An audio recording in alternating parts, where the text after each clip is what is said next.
कहानी का नाम खिचड़ी पार्टी।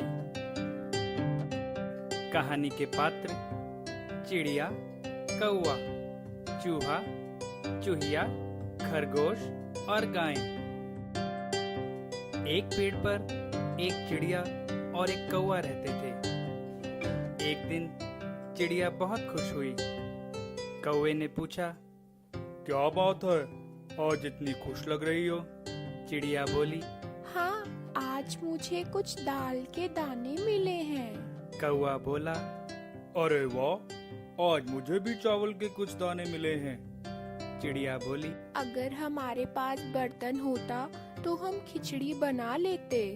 तभी पेड़ के नीचे से एक चूहा और चूहिया आए और बोले, बर्तन हमारे पास है, आओ हम इसमें खिचड़ी बनाते हैं। चिड़िया और कौवा बहुत खुश हुए और खिचड़ी बनाने लगे।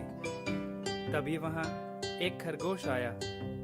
खरगोश बोला, दोस्तों, ये क्या कर रहे हो?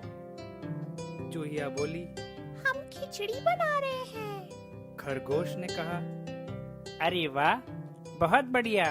मैं एक काम करता हूँ, मैं अभी आलू और प्याज लेकर आता हूँ। खिचड़ी के लिए बड़ा मजा आएगा।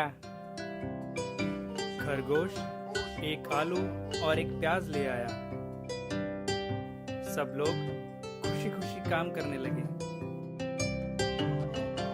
इतने में वहाँ एक गाय आई और बोली, तुम लोग क्या बना रहे हो? चिड़िया बोली, हम सब खिचड़ी बना रहे हैं। गाय ने कहा, अरे वाह, खिचड़ी! रुको, मैं अभी घी लेकर आती हूँ। फिर सबने मिलकर खिचड़ी बनाई।